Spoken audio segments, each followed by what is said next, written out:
6 სტუდენტს შუახევისა და ხულოს მუნიციპალიტეტებიდან შეპესე აჭარისწყალი ჯორჯია დააფინანსებს. სტუდენტური დახმარების პროექტის განხორციელებისთვის განათლების სამინისტროსა და აჭარისწყალი ჯორჯიას შორის მემორანდუმი გაფორმდა. მემორანდუმის ფარგლებში 2018 წლამდე 18 სტუდენტი დაფინანსდება. განათლების სამინისტრო სტუდენტების დახმარების პროექტს იმ ახალგაზრდებისთვის ახორციელებს, რომლებმაც გასულ სემესტრში 71%-იანი საგამოცდო ბარიერი გადალახეს.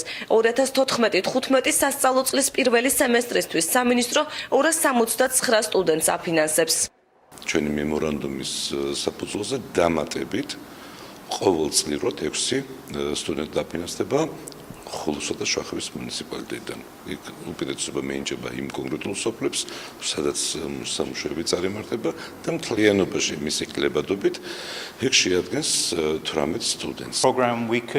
ჩვენი კომპანია აჭარაში ჰიდროელექტროსადგურების მშენებლობის პროექტს 3 წელი ახორციელებს. კომპანიისთვის პირველია სტუდენტების დახმარების პროგრამაში მონაწილეობა. შუახევისა და ხულოს სტუდენტების დახმარება იმიტომ გადავწყვიტეთ, რომ ამ მუნიციპალიტეტებთან უშუალო შეხება გვაქვს. გვინდოდა ადგილობრივი სტუდენტებისთვის მხარდაჭერა აღმოგვეჩინა. იმედია ჩვენი თანამშრომლობა სამინისტროსთან სასარგებლო და ნაყოფიერი იქნება.